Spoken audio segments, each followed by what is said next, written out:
Welcome to the Speak with People podcast, where we believe that healthy communication is the key to unlocking your leadership potential. We are the go-to resource for leaders looking to greatly improve their communication skills, whether it's one-on-one interactions, team settings, public speaking, or your digital communication. By improving these skills, leaders can create stronger connections and drive positive change within their organization. Each and every episode, we sit down with leaders from various fields, just like you're grabbing a cup of coffee with them. We dive into real, practical conversations. Our goal is to help you transform your communication skills so you can lead more effectively, build stronger relationships, and make a lasting impact. So grab your favorite drink, settle in, and let's learn together.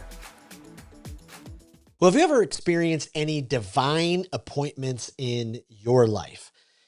How can recognizing these divine appointments in your life lead to unexpected miracles and really transform your life, your faith journey, how you approach your business, how you approach your family life? Maybe you're listening to this and you're thinking, I could really use one of those divine appointments. Maybe you're stuck. Maybe you're not really getting the traction in your life that you're looking for. Well, today is your lucky day. I cannot wait to dive into more of this conversation on the Speak with People podcast. We're going to talk about these incredibly important areas, especially for us leaders who are influencing other people's lives, our inner world, and getting some of these things in order is of the utmost importance. Today, I'm just honored. I get to interview a longtime friend. I was trying to figure it out this morning how long we've known each other, but it's been quite a while. He's a leader that I admire a ton, always blessed with every conversation we have on the phone. He's a local school board member. He's coached in his area. He's a business owner. He's also a pastor. He's an author. And I like to joke with him. He holds more degrees than I do actual pieces of paper. And he's just a fantastic communicator. And so I want to welcome Brad Ratliff to the Speak with People podcast. Welcome, my friend. Yeah, thanks so much for having me. I'm excited to be a part of it. I've been watching your podcast, and it's cool to be on this side of it. So yeah, thanks for letting me share words. So I love it. I love it. Well, hey, take us a little bit more into your story before we hop into the conversation. Who are you? What do you do? How'd you get to this place in life? yeah, so I'm a minister. I've been a full-time minister for the last 25 years. And through all that, I've done a lot of different things, worked with a lot of different churches, done college ministry, worship stuff. Now I'm a teaching pastor. So I've gotten to experience a lot of different things. Also, if you know anything about the church world, I have branched out into trying to make money elsewhere as well. And so me and my wife actually have recently, we flip houses. So I own a company. We buy and sell houses. And then stupid, if not, I don't know if it is or not, but I actually put myself in there and I ran for election. And so now I'm on the school board in my area in the city. And I basically just get mean emails from parents. So I'm glad I got to sign up for that. No one told me that when I was running. But I should have known because we ran recently and no one ran against me. So it kind of tells you how it is the lowest rung of politics you can be a part of. So, Wow. I love our community. And so I've been thinking and praying, like, how can I give back? How can I serve? And I just thought, hey, this is a cool way to, instead of complaining all the time, be a part of a solution. So, Wow. yeah, so that's where I'm at. I got 2 awesome kids and a wife that we've been married for 24 years, 23 Wow. years. Yeah. Yeah. You know what's really fascinating? 160 some episodes, only 3 people, you are now the third, have talked about their family during the story introduction part. Yeah. Wild, huh? Well, It's just wild to me. Yeah, I like mine. Yeah. So I love it. My wife and my daughter were gone for the weekend, and I was kind of we were lonely here without them. Slumping around. Yeah. Yeah. Yeah. Yeah. I imagine some of the emails that you've received as a school board member are, what would you and if you can't answer it, no worries. But what do you think is the percentage of encouraging emails to, ticked off, frustrated, angry, upset emails? Oh, 99% upset. Yeah. Yeah. I think, sometimes in person, people will say, hey, thanks so much for what you do, or, appreciate that. And then let me take it back a little bit. there are times when I'm able to give them information or help that I do get a response email that is Yeah. encouraging. But I would say 99% of the time, if I see an email come through from a parent or a teacher or somebody in the district, it's usually, you're the worst person ever. Why are you doing what you do? You shouldn't be alive. I mean, they're pretty rough. Wow. So yeah, it's Wow. like, I don't get paid for this, right? So, but yeah, This is yeah. this is free. What I bet though on the other side you have just seen and experienced so many great stories from teachers who just give sacrificially and pour into students' lives. That's got to be super fulfilling as well. Oh yeah, there are some times where I was, and I think that's what keep made me want to do it again. Is because there are conversations that I get to have one on one with teachers, principals, even parents, where I can help, and just to hear some of the teachers' stories and why they do what they do. I mean, because they're not paid well, Yeah. and it's a hard job, but some of them, their heart behind it and their reason behind it and their desire to help students just be better all around. Those are the ones that make it exciting. And those are the ones that don't get as much credit because they do their job, and they show up every day. And they, I usually, again, even still, I still only usually brought in when there's problems for the school system. So I love getting to just walk around the schools. I get to pray for teachers and principals. The first day of school, I got to go to all the schools and just say, "Hey, we're rooting for you."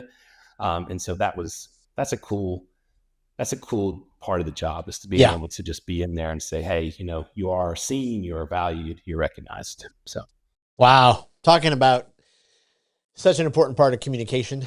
It's amazing. You wonder how different our culture, how different our organizations, our companies, our churches, our schools would be if we just, change that, you know, that amount a little bit. Cause you know, I like to say, I think most of us, our encouragement tanks are running on empty. I don't know many people that turn down encouragement. If they're like, hey, no, I'm fine. Like I got plenty of encouragement. I don't need to know that I'm doing a good job. Not many people, unless they're, a real interesting sort, turn that stuff down. So what would it look like if instead of like immediately attacking, immediately assuming the worst, we turn that around? Oof. There, yeah, there could be some change that happens. absolutely. I think even with just the divine appointments that I've been really studying and talking about, some of my biggest ones have been random text or random Mm, emails that somebody will send, and they think this is a throwaway comment, but there have been times where I've been at my lowest and yep. someone just today, honestly, I got an email from a lady who said, hey, I just want to reach out because I spoke at our church recently, and she said, I've been thinking about it. This has been 3 weeks ago since I spoke, and she sent me this email saying, hey, what you said, it meant a lot to me, it meant a lot to my family. I just want to say thank you for sharing that, and I needed that today, Yeah. and I think that those are those kind of things where, when we are more aware of opportunities to encourage and to love on people. And I think sometimes we think it's not going to do any good. It's not worth it. They probably Yep. already know, but I'm telling you, this random lady sent me an email today, and it changed my outlook on the day, Yeah. And so I went from being like, oh, we got to get through this day, to, hey, that's cool. I was a part of a story now Yep. of someone else where, I was able to do something, that I love doing, but it also was able to encourage and help somebody else. So yeah, I think It's amazing. encouragement is, gosh, it's so important. I love that. So The right words. The right words. They can open up doors. They can start relationships. They can, put a pep in your step.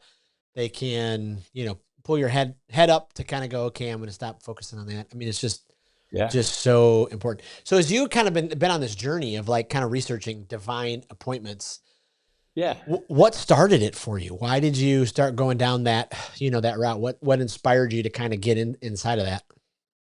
I think it started with, being a speaker. And I know that you tell fantastic stories, and I've always loved your stories. But afterwards, people would come up to me and go, how come I don't have any cool stories? How come nothing like that ever happens to me? Did that really happen? I don't believe it. And I'm always like, Yep. well, ask my wife. It's true. But I started thinking, why me? Like, why do I have these stories? And I started to realize that it wasn't so much that there was something special about me. It was that I was paying attention. that I Whoa. was Yeah. having generous eyes. I was looking for connections and opportunities, and instead of shying away from those conversations, I was leaning into them. And because of that, I got to experience something that is, I think everyone has the opportunity to experience. We just, we get, I call it stingy eyes. We just get eyes that kind of look at ourselves and look inward so often that we miss these cool things that happen all around us all the time. And so I started just kind of diving into it. And then I saw that there were stories in the Bible that connected to these divine appointments. And then there's stories, really cool stories just in history. And then just kind of my stories as well. And so just really started thinking, how do I put all this together? And so that's kind of where the beginning started. And then I really was challenged by some people to finally put the book into print. I know for me, it was the imposter syndrome. Like there's nobody wants to hear what I have to say, right? Somebody else has written it better. Uh, but I really think there were some people that were like, who cares if whether anybody else wants it or not? If you feel like you're supposed to do it, do it. And Yeah. so I was extremely grateful for my family and my wife and some other people who were just like, hey, who cares? Just do it. And so we finally did it. And it was a lot harder than I thought it was going to be. It's different than writing a sermon or writing a speech. Writing a book is tough, especially when your grammar is as bad as mine. So, yeah. What? Just we'll pause on divine appointment for a second. Just talk to us about, because I know a lot of our listeners, they're writing books. They want to write books. Uh, what did you find success? Did you set a schedule? Did you just push yourself? Did you just try to write for 30 minutes? Like, was there anything that really, stuck out that went, okay, when I did that, I was able to kind of plow through it and finish it? I think that one of the things that helped me is when I couldn't write, I didn't beat myself up about Mm, it. I just stopped yeah. and took a break and did something else. Yeah. I also found that having my book, or at that time just manuscript, on multiple different platforms was awesome because I found myself being able to just add to it quickly. Yeah. So I would just write notes down. I love that. Like I used the notes app on my phone, and just wherever I was, I would just, oh wait a minute, that'd be good, or Yep. and then being able to highlight, copy, paste, that kind of stuff, just really just kind of keep it in the back of my brain so that anytime something happened, I can just real quickly jot down stuff.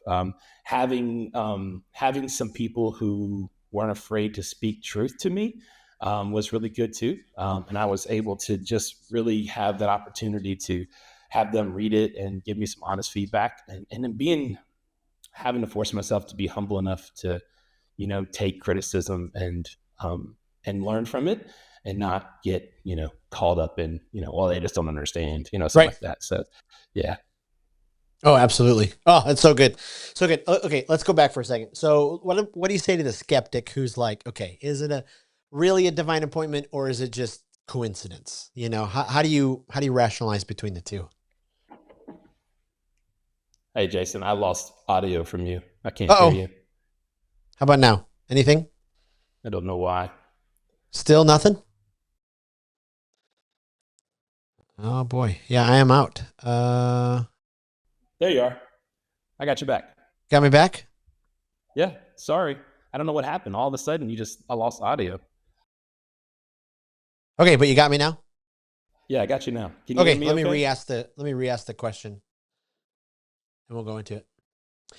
So with our divine appointments, with these situations, what about the skeptic who says, that's just coincidence? Like, how do you distinguish between the two? How do you rationalize between the two? I think, yeah, I mean, you can always say coincidence, right? I think there's always that ability to do that. But I think that when you start to, I don't know, be open to the possibility that there's bigger than you, and you start to really understand that there are things that there's no way you could have orchestrated, no way you could have controlled, no way it could have happened. You start to realize that, like, that's just different. Like it's a different feeling. It's different, different, I don't know, expectation. But that's interesting. Yeah, I think that, I would a lot of times say, well, what a weird coincidence. But you start to realize, I think of it as like a spider web when you start to see all of these different Mm, that connect one thing in the center, and you're like, wait a minute, what are the odds of that? Like, right. like people laugh all the time. Like I remember I was at Disney World one time with my family, and we were walking down the street of Disney World, and all of a sudden this lady stops me and says, "Hey, Brad." And it was a lady that we had met a long, long time ago, that she lived in like Texas and we lived in Tennessee. And she starts having this conversation. And then at the end of it, she asked me like a pretty serious question. And she asked me, about just dealing with hurt and pain. And so it was a weird, odd conversation to have at Disney World. But I was like, that's like, that doesn't happen. Like, you know what I'm talking about? Like, that just doesn't, it doesn't work that way, And I think for me, I think I would just say, in the word Bible tells us to test God's spirit, to test it, to test and see if it's true, taste and see if it's good. And I think a lot of times with coincidences for me or divine appointments, you can kind of test them and see, okay, well, this is truly God orchestrating things in the background. And he's not going to force me to do it. He's not going to, shove me into it, but he's going to allow it to happen. So I think that's what those are. I Yeah. think especially when it comes to relationships, I think, maybe there's coincidence that I don't know, you saw a blue jay today. That might be coincidental, but when you run into someone at a gas station and you strike up a conversation and that conversation turns into, either an encouragement for you and encouragement for them. I just don't think those are coincidences. I think we serve a God who is orchestrating things beyond our comprehension. Ooh, that's so powerful. I mean, when you do take a step back and you look at all the different things that led up to that, you said something earlier about, people asking you, about your stories and how come nothing ever happens like that. So do you think there's a correlation between some of these divine appointments and us taking steps of faith, or us trying new things, or us, instead of getting deflated and, hiding, that we kind of, lunge forward and, see what happens? Is there a correlation between the two or no? Absolutely. I think so. I think when we are brave, when we are adventurous, maybe even, and I don't even mean in like the jumping off a high dive kind of thing. I Yeah. mean adventurous is in being open to the opportunity, even just a simple like, hey, okay, God, today, use me today. And I think probably the biggest thing for me and trying to have more conversations that are better and things that are impactful. I think it's been margin for me. I think it's that whole idea that I'm so busy and my schedule is so tight and so insane that, I just think about it this way.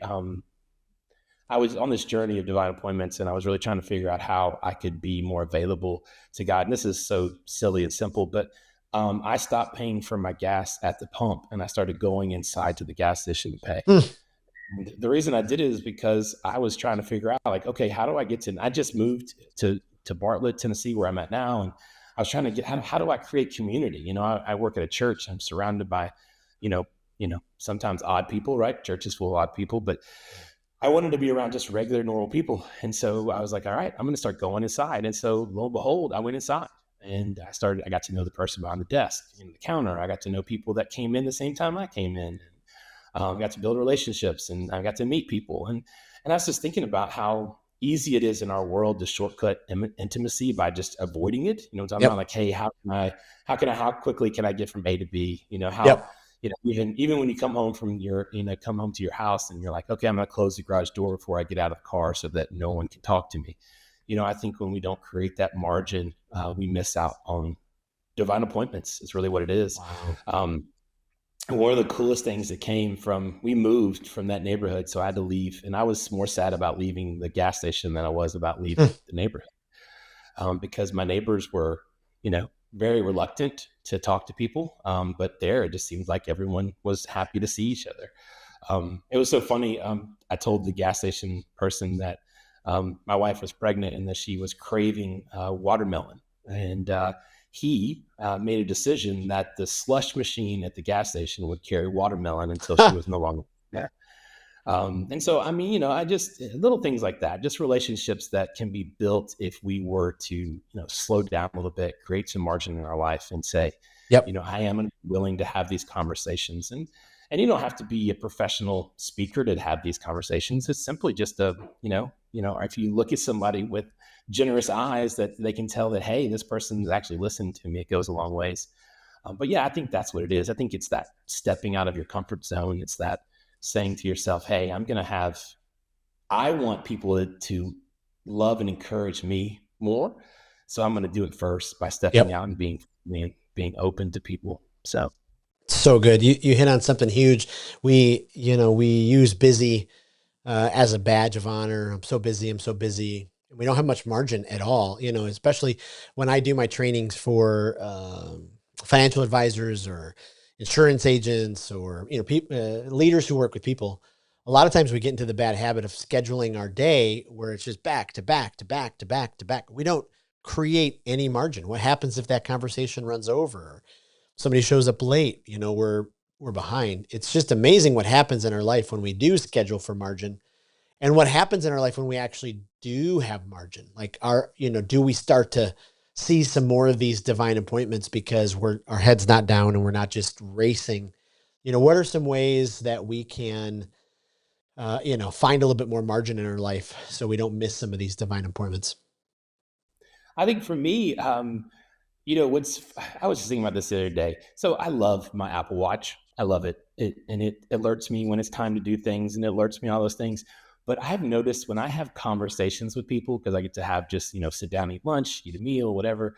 When my watch buzzes and I look at my watch, that person immediately starts to assume that Ooh, whatever they're talking about or whatever's going on is not important, and I can yep, see it in their body language. yep, And so I really started to use like the do not disturb feature because everything my watch is telling me is not important. It's like, oh, so and so, the New England Patriots drafted somebody. Like that doesn't matter at that point in time. yep, But I think there are like the little things like that, like just my brain is so easily distracted that I don't even realize I'm doing it. But my watch will tap me and I'll look at my watch and look up and that person's like, do you need to go? Am I keeping you from something? right, And all of a sudden that conversation went from being just very open and full of information to that person starting to really doubt whether or not what they say matters or if they have time I have time for them. And so I think that has been really cool for me, and I know that sounds simple and like an yep, easy task, but just putting things on do not disturb and being in the moment has been helpful. Also just literally creating my schedule with time in part of it. Like I am a scheduled person. Like I use Motion, which is a cool thing that keeps me scheduled and it tells me what I'm doing. But just literally putting times in there for me just to be available, yeah, just to be present and to be aware. And then also just that being better at deciding when something's more important than other things. ooh, yeah, And so, like when I'm having a conversation, like I like being open to the idea that hey, this is important. Like yeah, I have things to do, but they'll get done. So I've been on this PhD journey. I'm so close to being done. But one of the things I've been have to be careful with is that when my kids want to come talk to me and I'm doing schoolwork, I don't want to blow them off yeah, because that's study, you know. And so being able to go, you know what, I can stay up a little bit later, or I can do that some other time. This is important. And then yeah. just, turning, swiveling in my chair and facing them as opposed to like looking over my shoulder and just giving them the, yeah, uh-huh. And that's hard for me because there are times when I blow them off and I can tell that I don't want them to hate it because I'm going back to school. So Yep. Oh man, that's so incredibly important. And you just kind of took us on a master class of, boundaries and making sure we have the right perspective. What did I read last week? Somebody wrote, you're the only one who remembered all the late hours you worked. Like your company may not even remember it. Your client may not remember it. Your team that you work with, but your kids probably would remember it.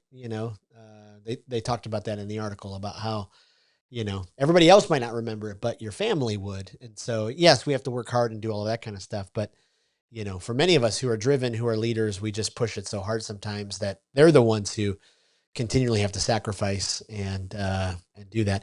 Talk to us a little bit about challenging situations, when things it just seems like we're in this rut where things are just not going, the way that we want. Life gets really, really hard. It gets harder to see these divine appointments. It gets harder to realize, what's happening. What do we need to embrace in those seasons in order to kind of come out on the other side? I think we got to keep looking for the good things, the positive things, the small wins. Yeah. Not like one of the things that we say around our house all the time is we celebrate what we want more of, right? So you got to celebrate the things that are good. so that those are what you want more of. But I think Yep. uh, just really just leaning into those things. And I think I get so where our family is going through a lot. Like my wife just lost her dad. My Oh, daughter is diagnosed with a genetic disorder that's just is kicking her butt, but she's doing awesome. My son, I mean, just all of us have some things going on. I had an accident and I had to have surgery on my neck. And, you can just get to where you're sitting outside and like me on the back porch, just kind of reeling and just the why, like, why yep. now? Like, why Yep. all of this? Like, this is too much. Like, I don't understand. Like, how could this possibly happen? And then, it's for me, I'm blessed to have my wife and other people in my life who, I always like to laugh and say, I'm so glad that we're both not overwhelmed at the same time. Like, I'm glad that one of us can look at each other and go, hey, we got this. Like, we got this. Like, we got this. Like, God's been faithful to us all the way up to now. He's not going to stop now. And so I think for Yeah. me, just when really hard times are there, I think it's one of those things where I can choose to be overwhelmed by it and get grumpy and mean, or I can look for an opportunity Yes. to be the light and be the love that someone else needs. Yep. Like if that's where I desperately need, then there's other people around me who desperately need it. And there's something special about even in the midst of my pain, being able to be used by God to help someone else is huge. Yep. It starts the cycle again, right? Like, that idea that like I can start this whole, okay, let's get back into it. Let's be who we wanted to be, who we called to be, the kind of person we're trying to be. Let's be that person no matter our situation, because of the character we are and who we are. I think for me, those are, unfortunately, I have to learn that same thing over and over and over again. Like I don't know why. Like I wish there was like one time I learned it, I'd be like, hey, don't forget that. But now it's like, okay, it's been 3 weeks, like quit. Like how to get out of this rut, then do it. And Yep. so, but man, I'm addicted to disappearing when I get into ruts. Like I Ooh. love to, hey, how can I let me go watch a Netflix series for like, 12 hours and avoid everything. Yep. And yet, every time I do it, it doesn't help. So I Yeah. have not, it's yet to help me. But the things that do help me are the just getting up, and doing small things, and just taking one step at a time. And I think that, I don't know, just being, I'm just, it's so cool to be a part of these moments with people. Yeah. And so I think it's addictive too. Like, I think once you start to see opportunities, even when you're in a bad spot, like when you see those opportunities, it's really cool. Like, I know for me, just having chronic pain and going through stuff with my daughter, the people that we've met and we've been able to look at them and go, hey, we understand what you're saying. Like, Yep. there's a difference between sympathy and empathy. Sympathy Oof. is, oh, I feel bad for you. Empathy is, I know what you're going through because I'm there too. And so I think that those are divine appointments too, that God doesn't necessarily, I don't think, I don't believe that God calls my problems, but I do think God uses my problems and my heartaches and heart problems just to say, hey, there's other people in the world who are going through it too. And, we weren't meant to do this alone. And so I Oof. think being able to have empathy with other people, it doesn't take away all the nonsense, but it also says, okay, some good can come out of this. Like, it's nice to Wow. be with other people. Wow. Wow. So powerful. Yeah. I mean, you said a couple of things, many things that I'm like, oh my goodness, that's just gold. The one was making me feel like I wasn't alone. Like, it's amazing some of the lessons that I continually have to learn. Like, why didn't I pick up on this when I was 22 and then 32 and then 42? Yeah. Um, but even what you just talked about with sometimes going through your situation, needing to learn. The other day I was complaining some back pain, and then I turned on the TV and it was the Paralympics. And there were some athletes who were shooting a bow and arrow with no arms. And I With was their like, feet. yeah, I was like, what do I have to complain about? Yeah. Like, I what was is my actually in problem? physical I was in physical therapy and it was on the TV, that exact thing. And Oh, so I'm in there feeling bad for myself because my neck hurts and all that. And I'm like, did that lady just shoot a bullseye with her feet? Like, oh my gosh. Like, and when you're all laughing right. in there, we are all laughing. I was like, what in the world? Like, man, how? I don't know. God just made us so powerful that we can overcome That's so right. much if we're willing to do it. And so I was just watching this person, and that's been the challenge for my daughter with her stuff too, is that it's not about not doing things. It's about figuring out how to do them differently now. And I think that just, yeah, I was blown away by that too. It's crazy. So Wow. Wow. Yeah, you and I, off camera, we've shared many conversations about, kid pain over the years and some of the stuff that our kids have gone through. I mean, it's just I watched an interview the other day with John Cena, and the big WWE guy, the actor, and he yeah, just said, "Yeah, yeah. we're not having kids." He's like, "I got too much to accomplish. I can't do it with kids." And part of my heart broke, because I was like, "Oh man, like you learn so much when, your universe doesn't revolve around you and you have to care for these other people." And then there was a sliver of me that was jealous. I was like, "Yeah, imagine what we'd be able to accomplish if we had, we didn't have our family." And then the other massive part was like, "But I don't want that. Like they're all I care about and want them to succeed." For our listeners who are struggling with family members going through stuff, what advice, encouragement, just because you've walked down some painful roads, any advice, encouragement you'd give them as they just kind of keep focus on caring for the people that they love? I think we have learned that we can't be afraid to talk about it as a family, Mm, um, and be honest with each other that it's hard. yeah. Um, and I think that for us, it's been a journey. Um, I think the biggest thing that our daughter has it's told us is that she wonders if it's worth it for all of us to go through it. Oh, And I yeah. think reinforcing that I wouldn't have it any other way. Yeah. Like, yes, like I'm not going to lie, it's hard and it's Yeah. difficult and it's financially challenging and all those things. But Yep. oh my God, I can't imagine life without her. And so I think not avoiding the conversations has been good. Being honest when we are overwhelmed, being honest with the other people in our lives when we truly need a break. And and also I don't know if you have other kids, making sure that other kid doesn't feel left out in the process, Wow. because I know that for us, you focus so much on the one who's going through the tough things that the other one feels obligated to not be difficult because everyone else is so overwhelmed with them that they become, not forgotten, but just they you need to be we need to be more intentional with Yep. everybody. You know what I'm saying? Say, Yep.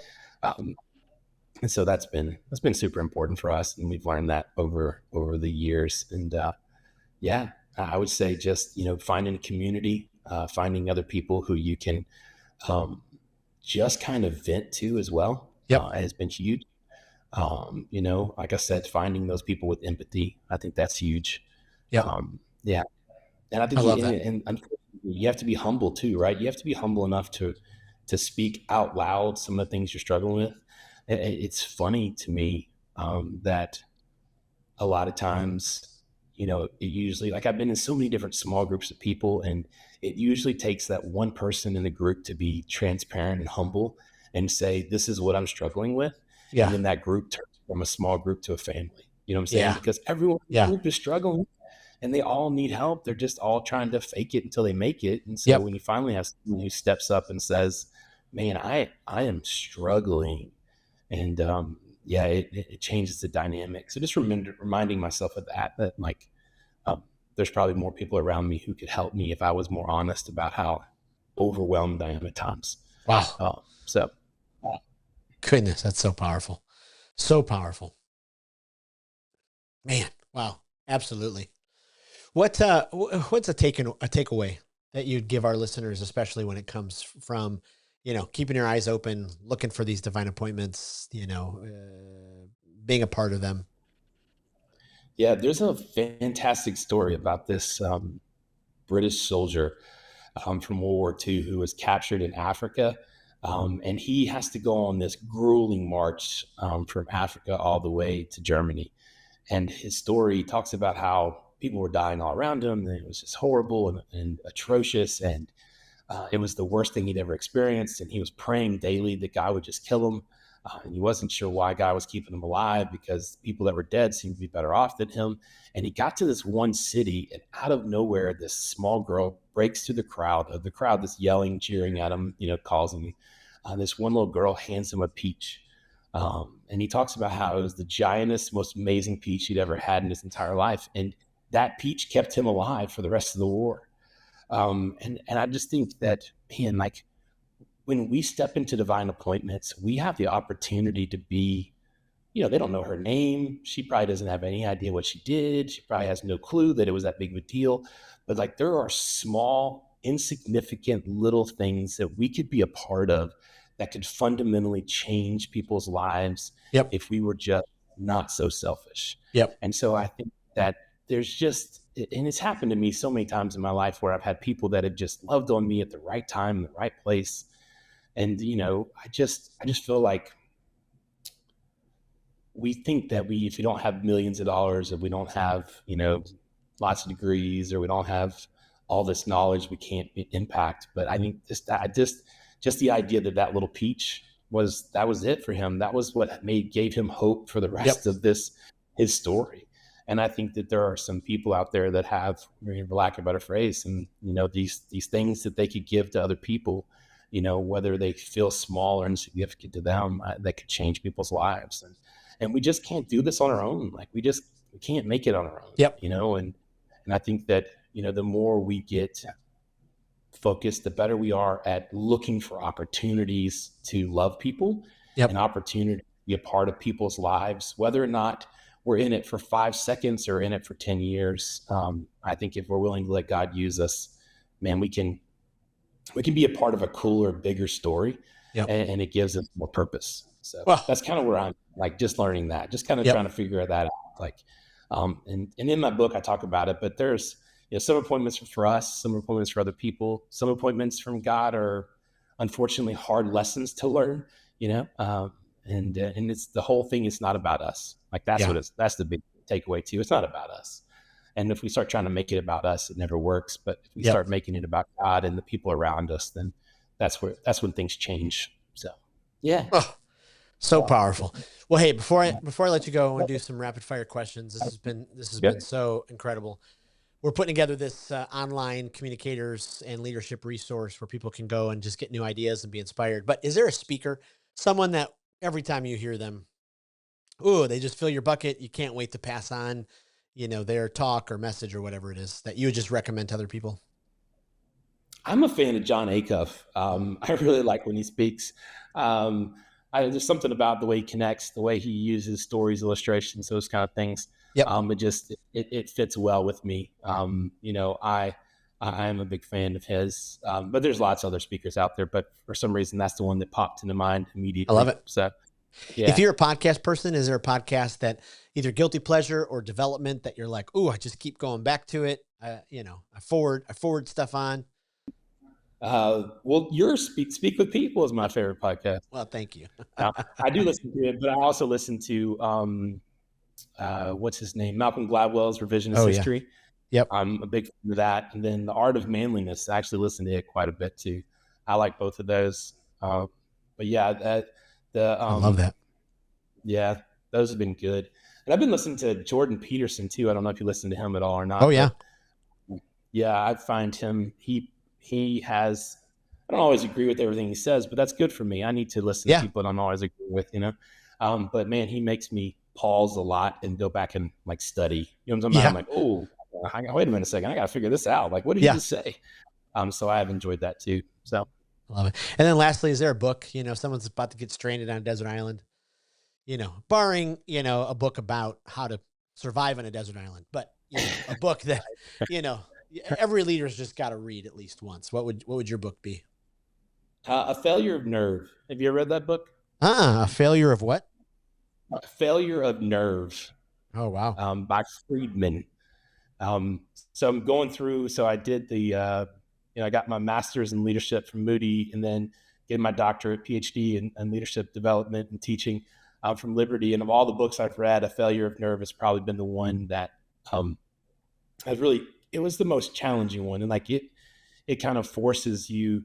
It basically is saying that there's a lot of good leaders out there who aren't making the hard decisions because of anxiety and stress, and they take the easy way out, and they have a failure of nerve. They fail to do exactly what they know they're supposed to do, but they just don't Wow. actually do it.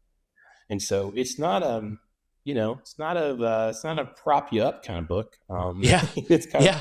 more of a smack in the face, but That's right. it's a good book. It's been around for a while, but yeah, it's called A Failure of Nerve. So I check love it that. out. I love that. It's yeah. Well, where can we find out more about you online, get your book, all that kind of stuff? Well, my book's on Amazon, and that's pretty much it right now. We're trying to get it in other places, and so grateful that a small publishing company picked us up, and we're trying to get it into other locations. But right now, that's about it. It's on Amazon, and you can search Divine Appointments, and there's not a lot of books out there about divine appointments. So thankfully, my book comes up quick, Hey, and so uh, that's and amazing. so yeah, that's kind of all we got right now. And so I love I'm it. trying to figure out taking small steps in this world of authorship. It's a new That's right. world for me. That's right. Well, we'll Yeah, definitely put it in the show notes and we'll put it in our Facebook group and just so appreciate you taking the time, Brad.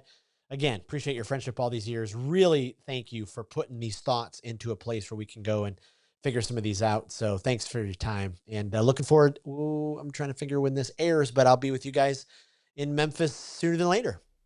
we're excited about having you come up. So yeah, we can continue our conversation, off air. But yeah, I was looking forward to you being there, and our people are looking forward to you coming too. And so ready to, I think, just you can't give you. I don't think you'll ever waste time getting better at communicating, right? Like it's never a waste, right? And so I think, especially for us, like those of us who we have some important stuff to share when it comes to God and Jesus, and man, Yep. getting better at communicating that is always important. So thank you. Wow. Thanks for letting me be on the show, man. Appreciate I it. love it. Well, thanks for ending with that because I just wrote down that quote and that is gold. So it's awesome. Well, thanks again. And we'll see you soon. Thank you for listening to the Speak with People podcast, where we believe that healthy communication is the key to unlocking your leadership potential. Thank you for leaving a review on Apple Podcasts or Spotify. And thank you for every like and every comment. Every single time you cut and copy a link and send it to a coworker or a friend, it absolutely means the world and it helps each other transform our communication skills. Lastly, don't forget about a great resource that's available to you, our communication skills library. At the end of every episode, we ask each guest their favorite speaker, their favorite podcast, their favorite book, and we've compiled all of those resources together to give you an amazing library to continue your growth and development. Thank you again for being a listener and for being a part of the Speak with People community.